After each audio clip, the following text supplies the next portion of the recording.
Hello everyone, I'm Brian. Welcome back. Let's go ahead and continue. Internet audience.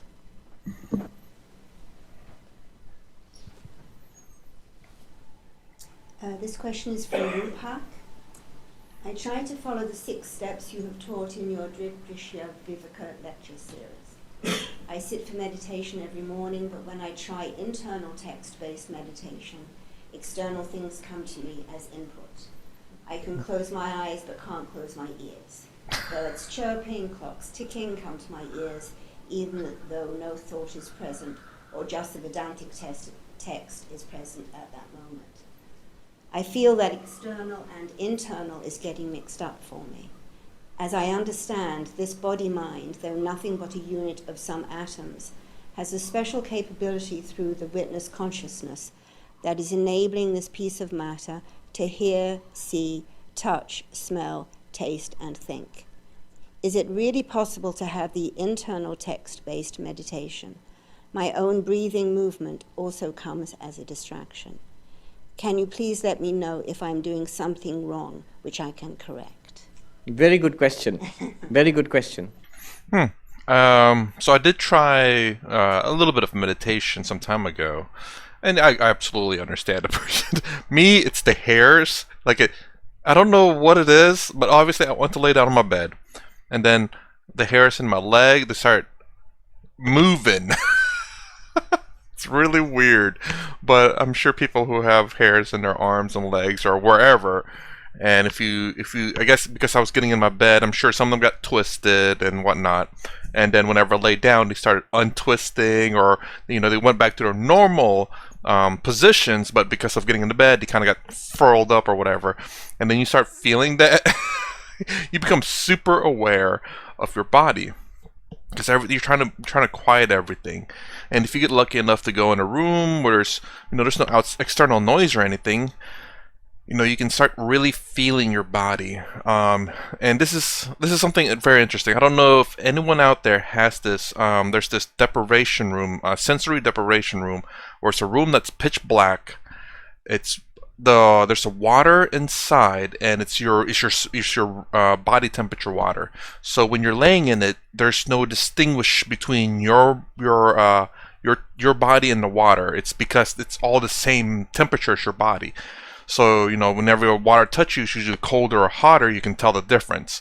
But with this one, I've never been into it, but it's all the same. And then it's noise dampened, so there's no ambient noise. And they say it's you can start hearing your heartbeat.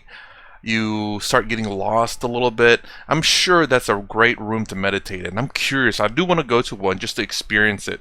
And I bet you can start feeling your skin and everything. But anyways, I get what that dude's talking about how your body just starts kind of stop helping you in terms of meditation. But I'm sure over time you kind of adapt to it. I'm wondering how long this person's been doing it. Do you know what it refers to? In the text Drigdrishya Viveka, towards the end, there are 6 meditation techniques. And he's talking about the first 2 of those meditation techniques. What are the meditation techniques? It's a nice segue into this question from the earlier discussion. The 10,000 things in life. What the technique tells you is, take any thought, whatever comes to your mind. If it's 2 plus 2 is equal to 4, or a rose is a red flower, that thought comes to your mind. Instead of concentrating on the thought, become aware of the thought shining in your awareness. When the thought comes up, we get engrossed in the thought. And then we jump from one thought to another. But what the meditation technique tells you is, take the thought and immediately become aware of yourself as the witness to that thought. Tat sakshittvena chetanam. Become aware of yourself as the witness of that thought. Can you do that? It's subtle but not difficult. Now, what he's saying is that the next step after that, when you become aware of yourself as a witness to that thought, is now you go to a text-based meditation, which says, Asangoham, I am unattached. I am unattached means that witness which I am is unattached. Things come and go in its light. It is not. They don't stick to it. I am unattached.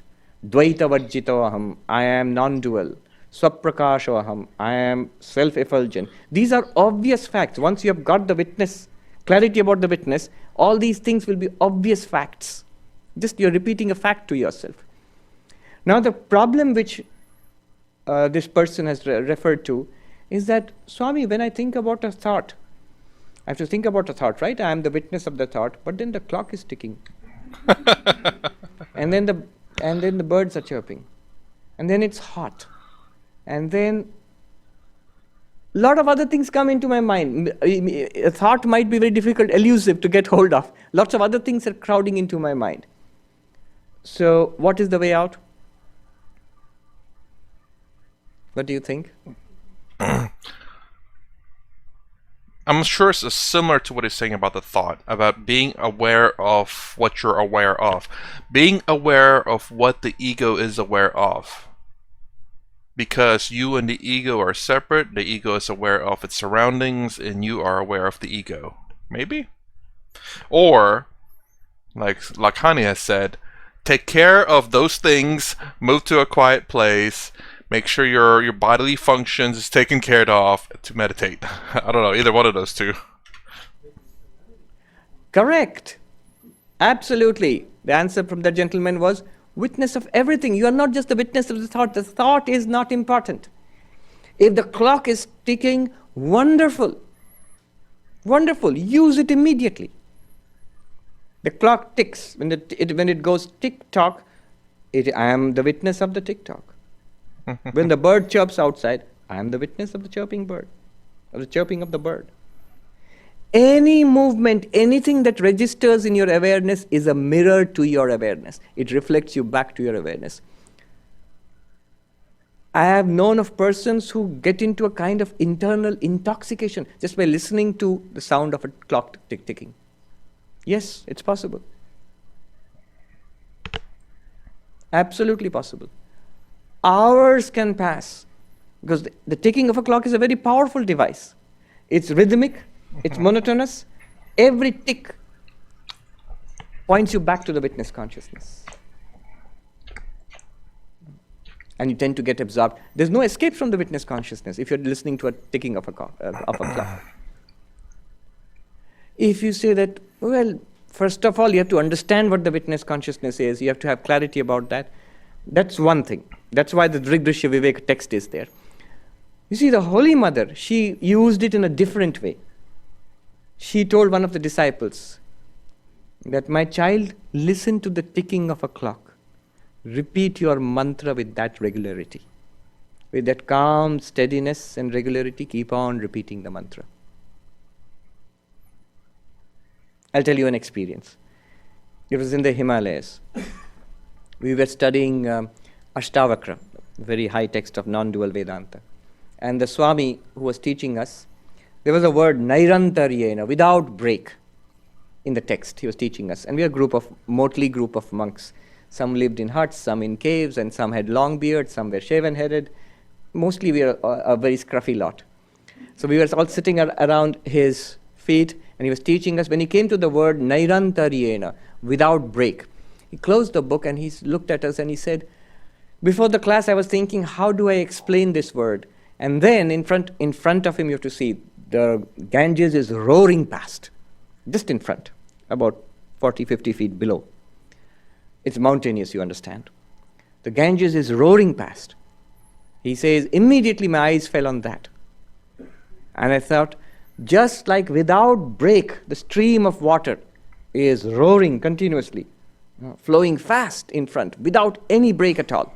Like that should be the thought of the self, should be your establishment in the self, in Advaita Vedanta Ashtavakra. And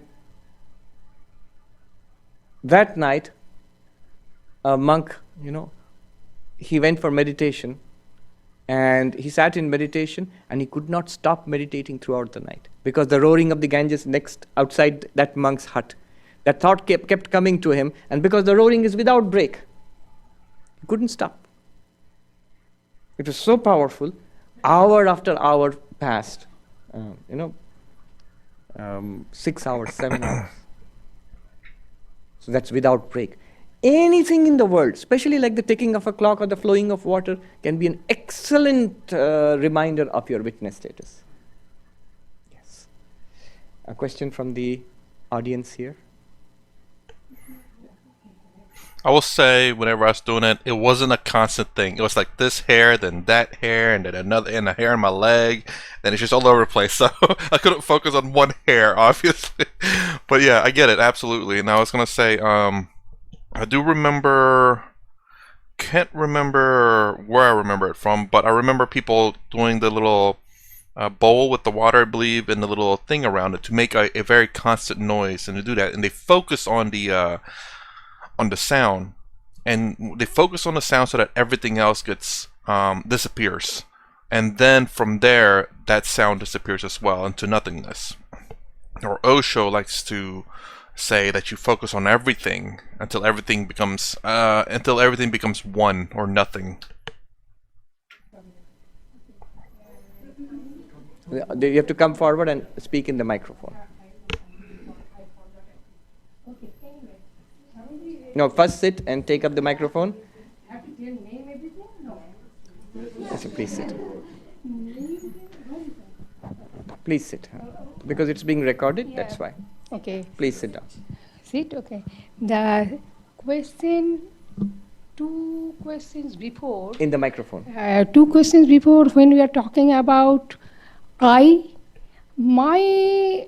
think in course of meditation and prayer, subject and object both disappear. I cannot come. When you meditate, when you pray, we do not ask God to anything, I or who I am. We just, those subject and object disappear automatically in course of prayer and meditation, I think. Another question when Bill was asking, that is an excellent question. It little bit bothers in my life, living in an existential world, the socio-moral vocabularies are so strong today. Even you try to pray to God in search of mysticism, touching the spirituality, to go to real from unreal. In that case, existential world, their moral vocabulary, socio-moral vocabulary is so powerful and guided the way it is hard. People could understand us, what we are doing and what we are looking for on plain view. Like you are a person, you are Swamiji, we all know you are a spiritual seeker, but I am an ordinary person, okay? And the moral vocabulary association is so powerful, people misread me. They think they read me in wrongly. That's why how could we cross that boundary when you are talking about God and we are in search of mysticism that going from unreal to real, then that moral vocabulary association should not come. I think I understand the question. I have no clue. She was saying a lot. Yes. The first part about meditation and the subject and the object disappearing, I think that was more of a comment. There wasn't a question there. That's very good. Well, yeah, maybe she's saying that do both disappear, the subject and the object? Perhaps they both disappeared, I guess. I honestly wouldn't know. I would say definitely the object for sure. Now I don't know, again, because I've not done this and I've heard a few things and I'm still a little bit confused whether the subject, your true self, disappears too, or you become more aware of your true nature. I'm not sure. Second one though, it's a mouthful. And the second thing is about other people misunderstanding spiritual seekers. One thing is that unless a person is a seeker to some extent, it's no use talking about these things to such a person. So person, it will not be real to that person. But then the truth is that people are seekers. There are so many people who are seekers. And if you want to communicate with them, if there's even a little bit of genuine questioning, you have to understand the vocabulary. You rightly pointed out the vocabulary is important. You have to understand what are the terms that person is using and on what terms you can relate to that person.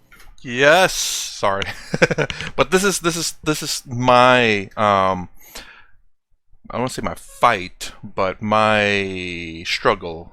I wouldn't even say struggle, but this is what I'm trying to do. Is whenever I listen to this, I have to translate it, and this is what I say a few times in my past videos. Is the way to translate this to be understand. The problem with translation is that things can get lost and mistranslated. But you kind of have to try to do it as best as you can. But always, I would say always give the people, it's like, okay, this is how my understanding, but if you want to learn more, this is Advaita Vedanta, and I suggest doing your research about it. Help them as much as can, but direct them in the right direction as well. Because some people just don't understand that there are many different ways to become enlightened, and they think only being a Christian is a way of salvation, you could say. But there are many different ways, and a way to translate that so they can understand. It's like, oh, there's another way to do this. Or a way is like, I may be a Christian, but I'm still suffering. It's like, well, explain in such a way where they can reduce or end suffering. And ways of translating so that it doesn't sound like, oh, that's just mumbo jumbo stuff kind of deal. That's the kind of thing that's kind of difficult. But because I'm seeking reduction of suffering, so perhaps that's a little bit more relatable. And still trying to figure out a way to translate it though. But yes, reduction of suffering is my goal. And if enlightenment comes through that, then so be it. If it doesn't, then so be it. It's not to say I'm not worried about it, but I think if you pursue it so hard, it probably won't come to you. I think trying so hard to be enlightened and like really being frustrated with it is a problem. But I think doing it in a natural manner, meaning that you do it as an everyday thing. You wake up, you do your mantras or whatever it is that you do, your ritual, and not seeking enlightenment, but just to do it to get your mindset ready for the day, mindset ready to accept and do things. I think doing that every day, and as you get better and better at it, I think it will generally come naturally. But if you force yourself, I don't believe it'll come. There may be some people that they can force themselves into. I think those are very few though. So yes, a little bit of adjustment you have to do, but it only works with the person who is interested. If the person is not interested, then we are also not interested. Vedanta is very patient. If you are not interested, we say fine, go and do the thing. There must be something you are interested in the world. So go and do it, pursue it, and we will wait. This life, next life, life after that, many lives hence. There is no hurry. Yes. Swami Vivekananda's language, he says, take your time, there is no hurry. He was half serious when he said that. All right, a question from the internet audience. This is from Arvind, who is in Brisbane, Australia. In one of your talks recently, you mentioned your discussion with the... Yeah. In one of your talks recently, you mentioned your discussion with the Buddhist monks at a conference where the monks went into a huddle after you invoked neti neti. I have a question about the nature of consciousness in the two schools of thought. From what I have gleaned from listening to your talks, it seems in the Vedanta school, consciousness is primary with the attributes of Sat Chitananda. In some of your talks, you have mentioned that the mind borrows this consciousness much like the moon borrows its light from the sun. On the other hand, my understanding of the Buddhist school is that they have developed the idea of an Atman, no self. Thus, the Buddhist school says shunyata is primary. If my understanding is correct, then, in such a case, consciousness is not primary and must be generated or developed somehow from shunyata. That is my question. How does consciousness arise or form from shunya in the Buddhist view? Maybe you can give a short answer to this question, or if you could point me to some book that I can read. All right, always my favorite question. The contrast between the Hindu schools of thinking and Buddhist schools. Let me set out the contrast first before attempting to resolve it. Real quick, that's interesting how he separated Hindu schools and Buddhist schools. I've always thought Buddhism to be part of Hinduism. Am I wrong in that? I believe Buddhism came from Hinduism, right? It's just like a break off a different kind of way of life. Or am I wrong in that? I mean, a long time ago before this, I've always thought Buddhism to be its own thing. And I believe Gautama Buddha was a Hindu at first and found his own path. And I believe a lot of his teachings maybe are from Hinduism. Again, I've barely touched up on Buddhism as well as Gautama Buddha. I believe he's the one that created Buddhism, if I remember correctly. I'm not too sure. But yes, is there a separation, or is it all Hinduism? It's just that perhaps the more traditional, how do I say this? The terms of non Hinduism more has a self. Hinduism in terms of with self versus Buddhism without self. Kind of like how what he was explaining with the question, where you have your true self, which is Brahman, Atman, whereas Buddhism, there is no self. Is that why he's separating between Hinduism as in with the self and Buddhism as in without the self? But there's still Hinduism in general. The dualistic schools of Hindu thought, by which I mean, for example, the Nyaya, the Vaisheshika, the Sankhya, the Yoga, these schools of Hindu thought, they claim that in addition to the physical body, Sthula Sharira, we have a subtle body, Sukshma Sharira, and that is not subject, it's not a matter of belief. We experience it all the time. We experience life and thought and memories. All the time we are experiencing it. That which you are experiencing as a first-person private experience within yourself, that's the subtle body. So we have a subtle body, Sukshma Sharira. And in addition to that, we have the Atman, the self with a capital S. The physical body dies at death, the subtle body goes on for life after life, but when you are enlightened, the subtle body also falls off and you realize you are the unchanging Atman. So physical body, subtle body, Atman, the self. Now along comes the Buddhist and says, physical body and subtle body are matters of experience. Where is this precious Atman of yours? Physical body, series of changes. Subtle body, mind and intellect and memory, another series of changes. Beyond this, what else exists? Everything is temporary, transient. Everything is momentary. Everything is empty. The word which he used, shunyata, emptiness.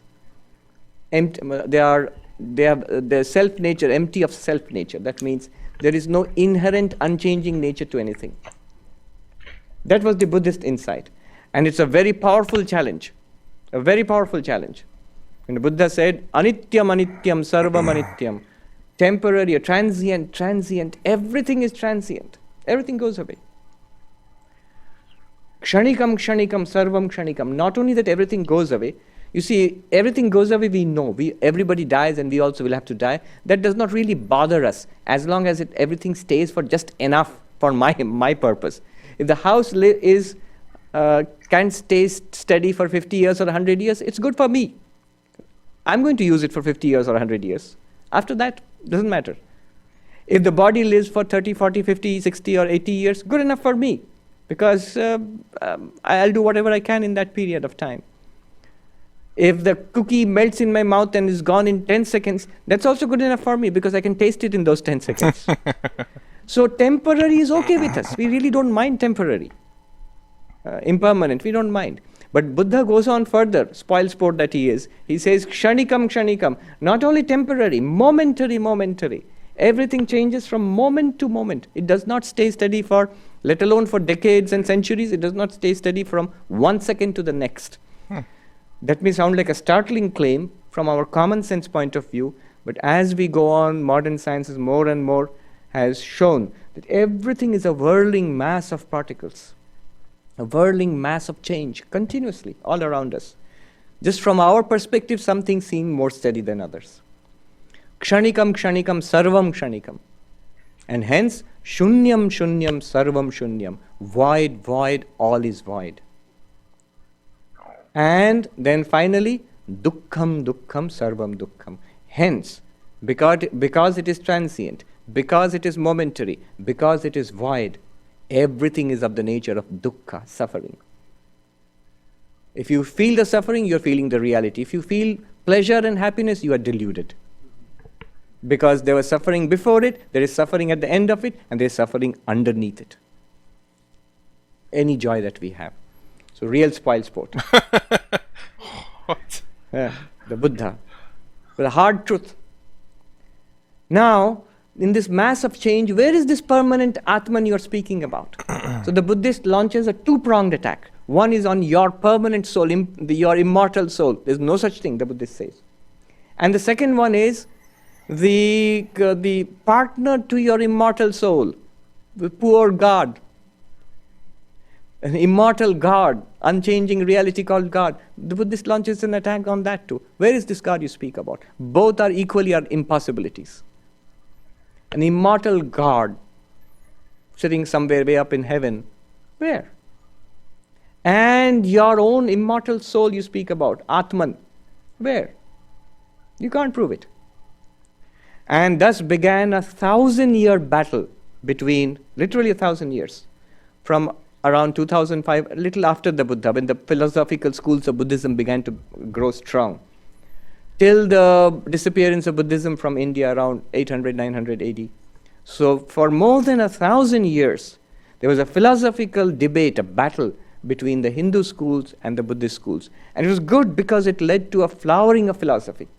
Very sophisticated philosophy developed over 1,000 years. And you have got text after text. The Hindus trying to defend the immortal soul, Atman, defend the existence of God. And the Buddhists attacking both. The great Hindu logician Udayanacharya, around 10th century AD. There is the famous story of how he fought against the Buddhists. He has two classic books which are still studied. One is called Atma Tattva Viveka, where he tries to prove with extremely subtle reasoning that there must be a permanent, unchanging consciousness at the back of everything changing. Otherwise, this life is not possible. He tries to explain that. And then the second book is Nyaya Kusumanjali, where he gives 9 proofs for the existence of Ishvara, of God, against the Buddhist opponent. So this kind of a great logician, there's a story that he goes to Jagannath temple in Puri, and for darshan, for the darshan of Lord Jagannath. And at that time, the doors are closed because offering is going on. The bhoga offering to the Lord is going on. The doors are closed. So there is a very funny Sanskrit shloka attributed to Udayanacharya. It seems he composed it when he saw the doors closed.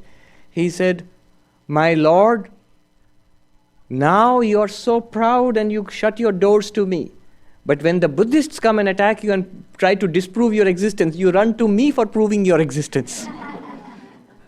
Now you won't let me go in and have your audience and all, but you are helplessly dependent upon me to prove your existence when the Buddhist comes and attacks you. Anyhow, humor apart, this was the situation. Now, what does Advaita bring to the mix? Swami Vivekananda, you wanted a text. Swami Vivekananda, Practical Vedanta lecture number 4, where he takes up the Buddhist position, the Hindu dualist position, and reconciles it with the Advaita non-dualist position. There's a lot more to be said about this, but I'll mention just this. What does Swami Vivekananda say? Look at the classic example of the snake and the rope. It is not that there is a rope and on top of that there is a snake. That you drive the snake away and then you get the rope. No. These are not two different things, a rope and a snake. The rope is mistaken as the snake. What you think is the snake is the rope itself. Mistakenly, snake. Taken for what it is, rope. In ignorance, snake. In knowledge, rope. Similarly, he says, both the Buddhist and the Hindu dualist are right. The Hindu dualist is right when he says there is an immortal reality called the soul or God or whatever it is. And the Buddhist is right when he says that there is nothing apart from this which you call God or so. It is the same thing which you regard in ignorance as a mass of whirling change, which we see as this world. And in knowledge, you will find all of this is nothing other than Brahman. It's not that there is a soul and there is a body, mind, and universe separately. Advaita says there is only one thing. In ignorance, it is regarded as world, as body, as mind, as jiva, individual, jiva and jagat. In knowledge, when you get Brahma Jnana, this very jiva jagat becomes none other than Brahman for you. That's why enlightened persons will keep on saying, I see God everywhere. What does that mean? That person does not say, I see the world and I see God in heaven. Which Vedantin says that? Nobody. They all say, I see God everywhere. Which means, everywhere means where? Here. He might as well say, I see the rope in the snake. He never says, I see a rope and a snake. No. It is what you consider to be the snake, the person who knows, he says it's a rope. It's what we consider to be a mass, a changing mass, a physical mass of change called the body, a mental mass of change called the mind. Known in reality, it is nothing other than Satchidananda. So this is how Vivekananda reconciles it. Now, is it accepted? No. There are scholars who accept it, there are scholars who do not. Both on the Vedantic side and on the Buddhist side, there are scholars and monks and teachers who will not agree that the two are ultimately the same. I remember speaking to a Buddhist Lama in Delhi University. There was a seminar. The Lama spoke, I also spoke, and afterwards, a person in the audience, a lady, said to the Lama, Holy Lama, what the Swami was saying and what you say, they seem to be very similar. This is the problem with the Hindu mind. They immediately find the oneness behind everything. I will say, I thought of that too whenever I heard both explanations. Like, they're essentially talking about the same thing. And although right here, I was going to pause it, but I guess now is the time to speak it. And he's almost saying like the Buddhist sees the snake and the Hindu sees the rope. Because the Buddhists are saying, okay, we say there's this immortal soul, where is it? As though it's something separate. You said there's an immortal God, where is it? As though it's something separate. So if you see duality, I believe that's more along the lines of the snake, seeing the snake as opposed to the rope. But then again, Advaita Vedanta believes in Bhakti Yoga, which is a sense of duality, where you see God as something separate from yourself in a way. They don't stress the differences, they stress the unity. So they seem to be very similar, what you are saying and what the Swami is saying. I spoke from the Advaita perspective and he spoke from the Tibetan Buddhist perspective. And so the Lama, he smiled and he said, no, actually they are different, there are a lot of differences. And I stepped in doing the Hindu thing saying, yes, there are differences, but there are different paths that lead to the same conclusion, And then the Buddhist, not to be outdone, the Lama said, yes, same meeting point, but after that again different.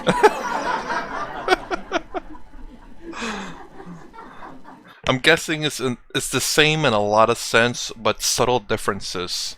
And that's what makes it different, even though it looks like the same. So there are people on both sides who would not agree. But there are scholars who do agree. If you read a book called The Central Philosophy of Buddhism, T.R.V. Murthy, you will see Tibetan Buddhism, there is Mahayana, Madhyamaka Buddhism of Nagarjuna. It's explained in terms which are very Advaitic, non-dualistic.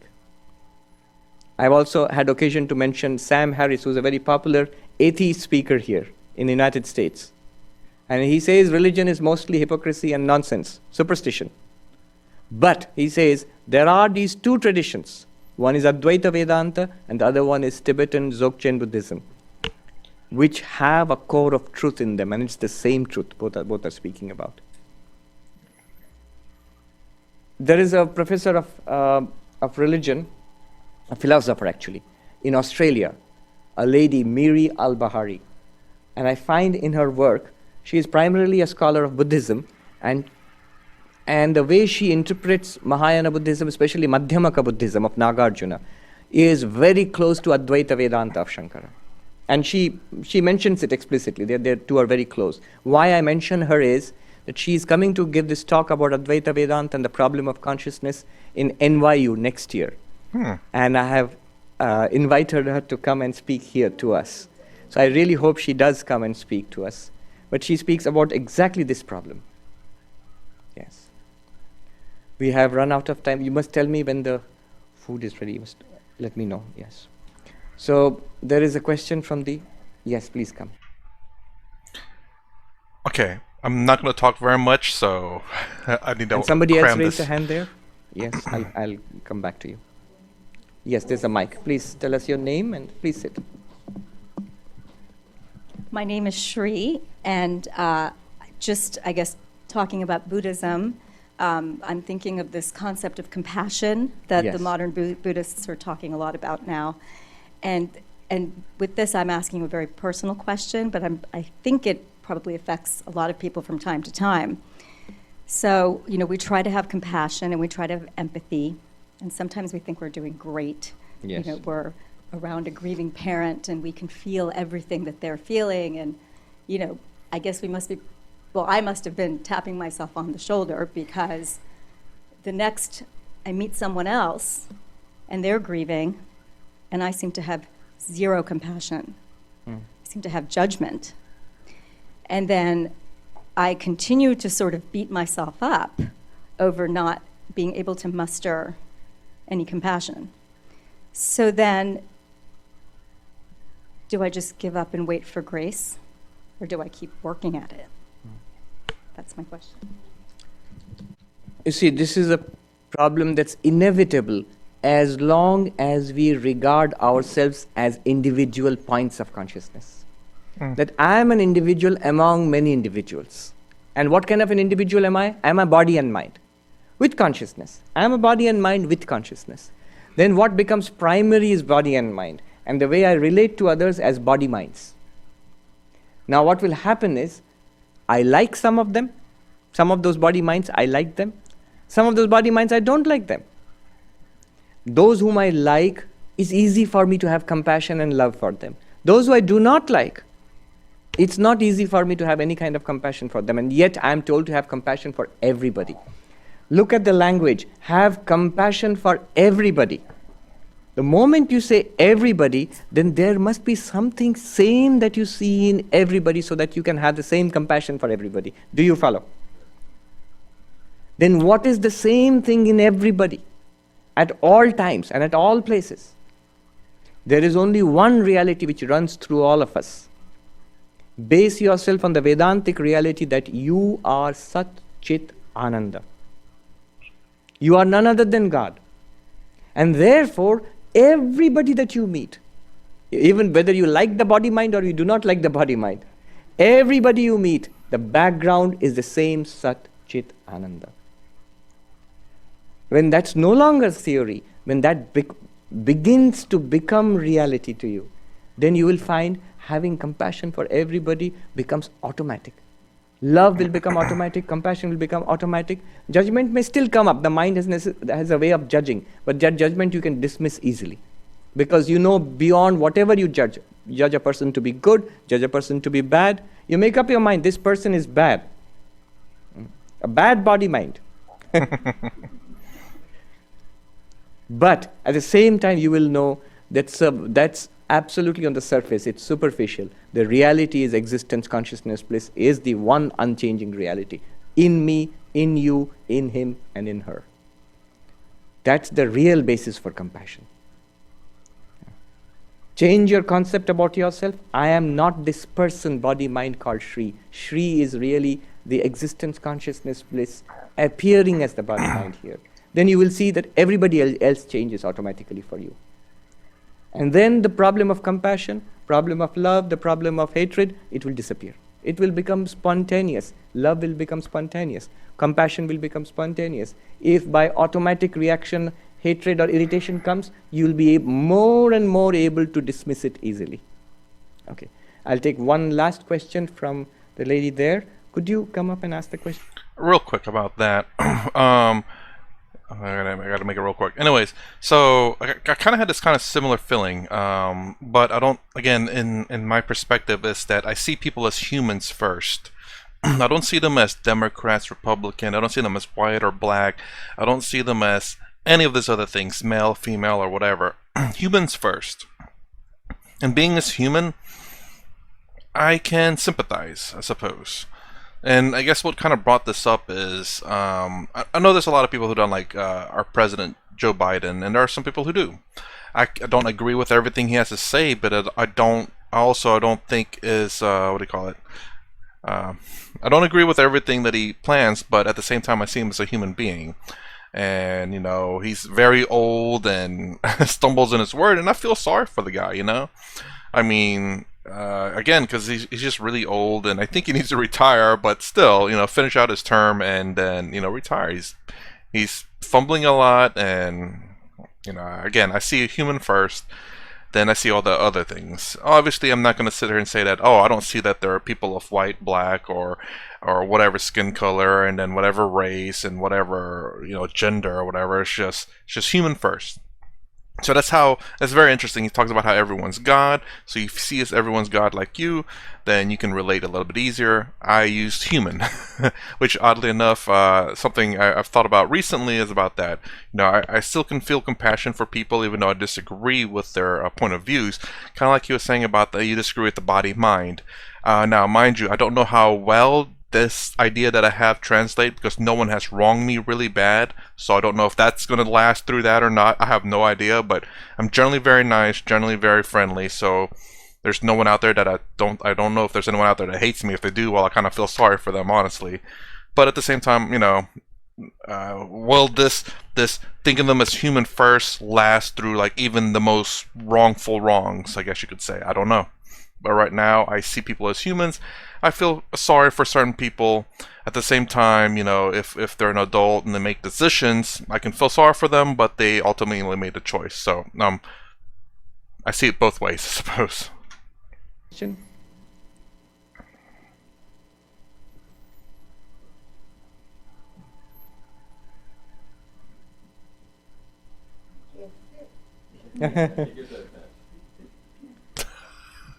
Come to the mic here and ask the question. I hear the food is ready, so we will make this the last question. There's the microphone. My name is Pat. This is a somewhat confused question, so I apologize to all hungry people.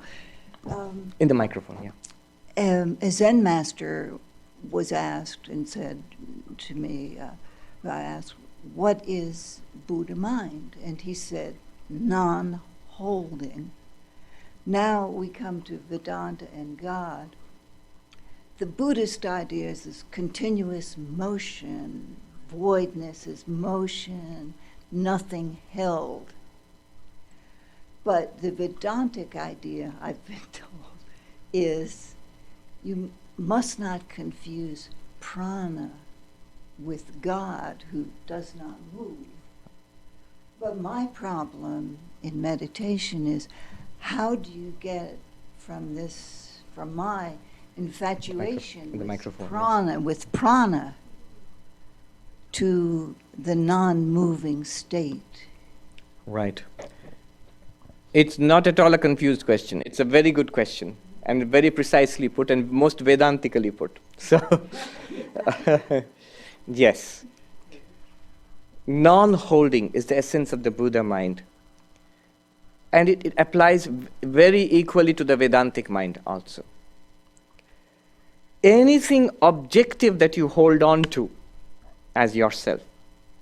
I am this, I'm holding on to a changing body. It's continuous change. What am I when I say I am this body?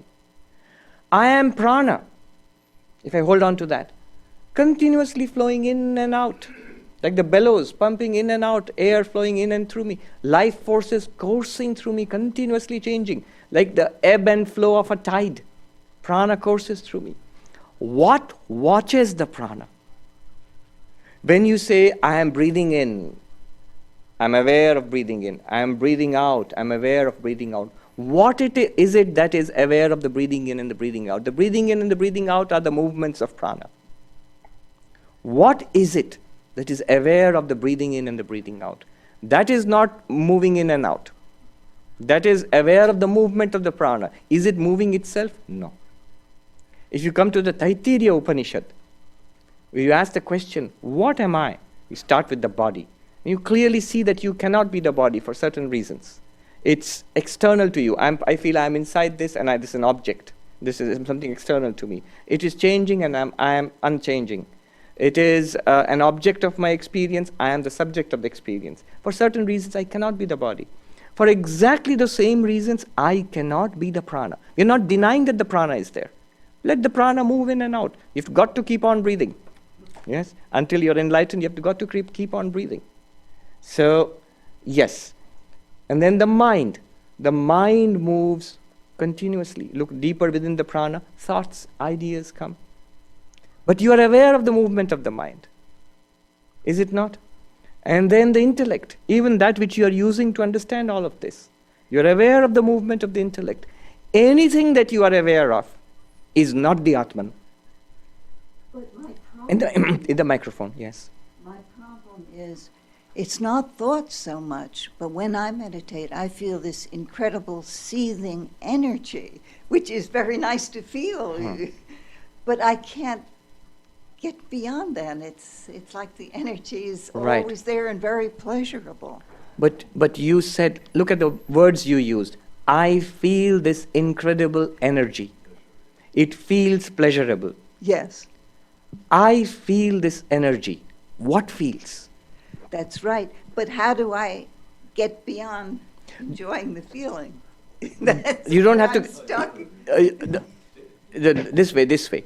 The moment, follow this carefully, the moment you recognize that there is something that is aware of the surging of this energy within me, what you are asking is, how do I stop the energies from surging, or how do I get beyond the feeling of pleasure of in reveling in that energy? The Vedantic answer is you don't have to. All that you need to notice is that something here is aware of that energy. Just notice that. Let the energy be there. Let it seethe within you. Let it course within you. Let your mind enjoy that energy too. If you cannot sit for long for meditation, you feel so energetic, you have to get up and walk, get up and walk. The Atman is not disturbed. All you need to notice is that it reveals, that surging energy, that feeling reveals the ever-present awareness within you. If one day do not feel that energy, you feel tired or quiet, and it is the same awareness which notices that energy, the same awareness which notices the lack or diminishing of that energy. That is what you are. Let the play of prana go on. Why disturb it? Let it go on. The body, the prana, the mind, these are creations of Ishvara, of God. You need not destroy them, you need not transcend them to become enlightened. You are already beyond them. You need not. And you cannot. How can you get rid of prana? So you get rid of prana, God forbid, then we die then. So we need not do that either. And we should not do that either. Why not? Here is the crucial, I'll end with this. Here is the crucial secret. It is that very surging of prana which you are noticing. Like a mirror, it reveals your own existence also. The mirror, it's not me, but it reflects my face. The experience of the surging prana, it's not you, it's not the Atman, it's not the real you, but it reveals the real you because it shines in your light. It is revealed in your awareness. It's a door to self-realization. Does it make sense? It makes sense, but it's very hard. No. You know what is hard? You know what is hard? Controlling that prana is hard. Controlling that prana, that's what you feel as being hard. Can I control that prana? Can I somehow transcend it, go beyond it, where it ceases to disturb my meditation? That's what you're asking. It doesn't disturb my meditation. It In the is microphone. my meditation. I could do that all day. Just surges of energy all over the place. All you need to do is then watch the watcher. Watch the watcher means as the surges come and go, it reveals you as the not surging watcher. That's just a little space to find. All the time. All the time. In fact, it's just a reversal. It's like right now you are immersed in the mirror and delighted by the reflection of your face in the mirror. All you need to do is let the mirror be there. Let the reflection of your face be there. Just remind yourself that's the real face here, not there. What is being reflected here is really me here. So the fascination with the mirror and the face will go away. Right now we are like a person who has forgotten his or her real face, very fascinated with the mirror. Oh, nice. And somebody wants to take the mirror away. No. I'll lose my face if the mirror goes away. But my face is not in the mirror. We know what the problem with the real face is and what the advantage of the mirror is. Mirror reflected face advantage is you can see it. And the problem with the real face is you cannot see it. But once you realize this is the real face which is reflected there, then you're not dependent on the mirror. If you remove the mirror, you cannot see the face anymore. But you know it's there. You're not craving for the mirror. Yes. It will work. Don't worry. Just relax. It will work. All right. Before I close, there are a couple of announcements. So this is the last Ask Swami session until the end of September, because we are closing for summer after today's session. So there will be no more classes in July and August till the middle of September. The next Ask Swami session will be at the end of September. At this point, I would like to wish everybody a very happy and pleasant summer. I would like to pray to Sri Ramakrishna, Ma Sharada, and Swami Vivekananda to bless us all with peace and joy. Let none here be touched by sorrow. Let gladness and joy fill our summer. Sarve atra sukhina santu, sarve santu niramaya, ma kaschid dukkha bhagavavait. I pray to Thakur Mayan Swamiji to bless all of us here. Om Shanti Shanti Shanti Hari Om Tat Sat Shri Ramakrishna Arpanamastu. Okay, so to speak up real quick, so I'm amazed that she's able to get to that point. That's really cool. It's really interesting, though, that she's able to get past so many distractions and hurdles to get to that point and then to fall back into the distraction. I'm assuming it takes quite a bit to get to that point where she's feeling very nice, obviously, I don't know if anyone who meditates all of a sudden meet up with that very nice pleasantness and all of a sudden just stuck there. I'm sure it takes a lot of time and effort to get to that point.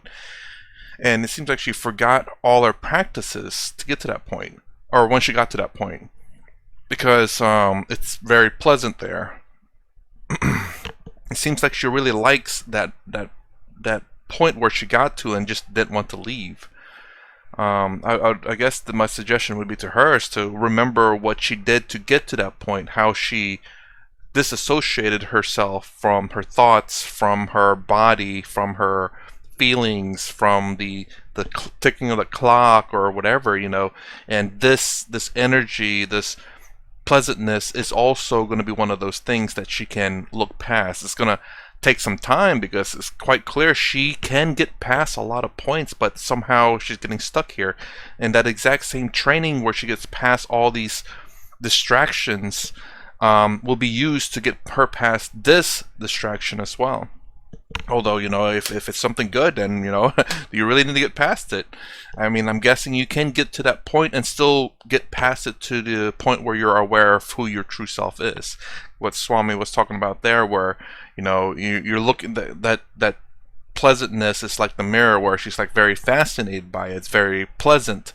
And then she just doesn't seem to want to get past that mirror because she likes the pleasantness of what the mirror shows. So it's just one more step to get rid of that, to not necessarily get rid of it, but to be able to look past the mirror and understand that that what you're seeing is who you are. Anyways, that's my reaction to Ask Swami and Swami Sarvarpiyananda, June 25th, 2017. If you like my content, please consider subscribing, thumbs up, thumbs down below. Thanks for watching. I'll see you in the next vid.